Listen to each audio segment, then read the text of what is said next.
How did Babur came to India वो देखते हैं। पहले will have to understand the central Asian polity इस टाइम पे क्या है। Please let me know first, is the board visible to you clearly? Map दिख रहा है, बोर्ड विजिबल है? जल्दी से बताओ।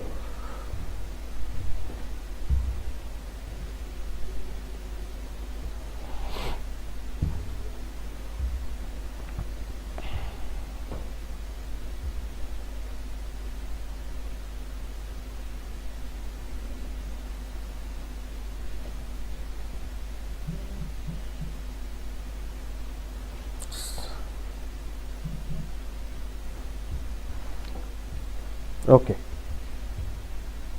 चलिए, बाबर कौन था पहले यहां पे आते हैं।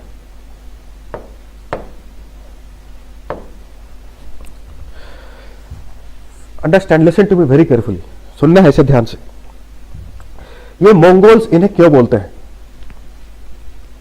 Why they are being called as Mongols? Mongols क्यों बोलते हैं? और ये मंगोल थे कौन?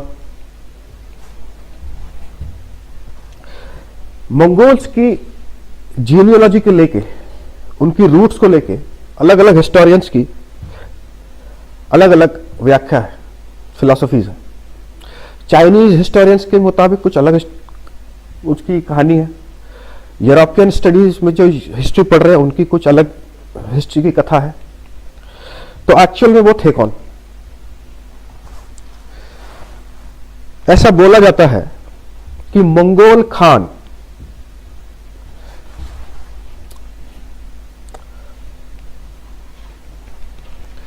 इस चीज को समझते हैं, मंगोल खान जो कि इस पार्ट पे रूल कर रहा था।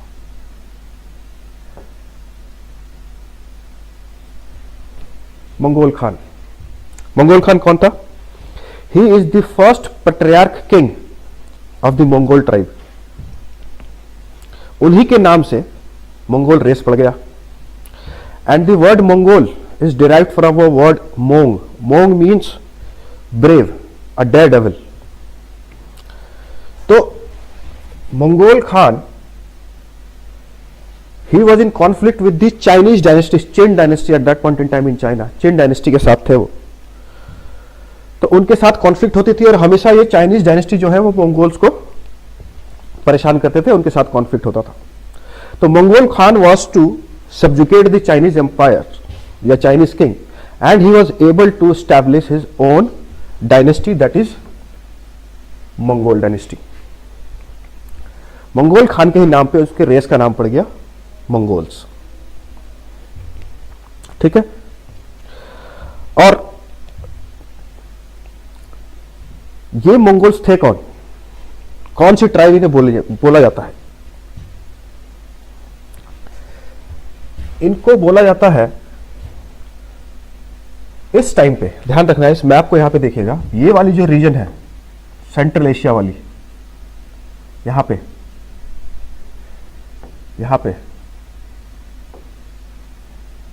ये पूरी एरियाज पे एक रेस था जिसे बोला जाता है तातर्स।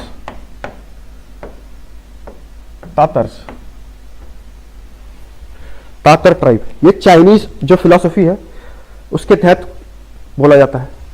तो इस सेंट्रल एशिया पे भी और इस मंगोल वाले रीजन पे भी, कुछ चाइना का पार्ट भी है, यहां पे जो रेस रहते थे उसे बोला जाता था तातर्स। इन तातर्स के 3 क्लासिफिकेशन है, 3 डिफरेंशिएशन, 3 तरह के तातर्स होते थे। एक होते थे व्हाइट तातर्स, एक होते थे ब्लैक तातर्स, एक होते थे वाइल्ड तातर्स। इनकी जो क्लासिफिकेशन है वो, इसका मतलब ये नहीं व्हाइट तातर्स है तो गोरे होते थे, ब्लैक तातर्स है तो काले होते थे, ऐसा नहीं था। इनकी क्लासिफिकेशन इनकी सिविलाइजेशनल डेवलपमेंट के ऊपर थी कि कौन से लोग कितने ज्यादा सिविलाइज्ड हैं। इसके बेसिस पे ये क्लासिफिकेशन चाइनीज हिस्टोरियंस करते हैं। ठीक है। यूरोपियन हिस्टोरियंस के अगर हिसाब से हम जाएंगे, if you consider the philosophy of the European historians, तो उनके हिसाब से तातर जो है वो सिर्फ सेंट्रल एशिया में रहते थे, और जो मंगोल्स थे वो एक वाइल्ड ट्राइब थे, वो एक वाइल्ड ट्राइब थे, जंगली नोमैड्स, हर्डर्स, जो एक बंजारे की जिंदगी जीते थे। दे वर नॉट सिविलाइज्ड। तो जो वाइल्ड तातर है, जो व्हाइट तातर है, सबसे पहली क्लासिफिकेशन व्हाइट तातर, जो चाइना के पास रहते थे, यहाँ पे किर्गिस्तान और तजिकिस्तान वाले रीजन पे जो तातर्स है, और जिन्होंने चाइनीज इन्फ्लुएंस में आके चाइनीज कल्चर को अपनाया, वो है व्हाइट तातर्स। ठीक है।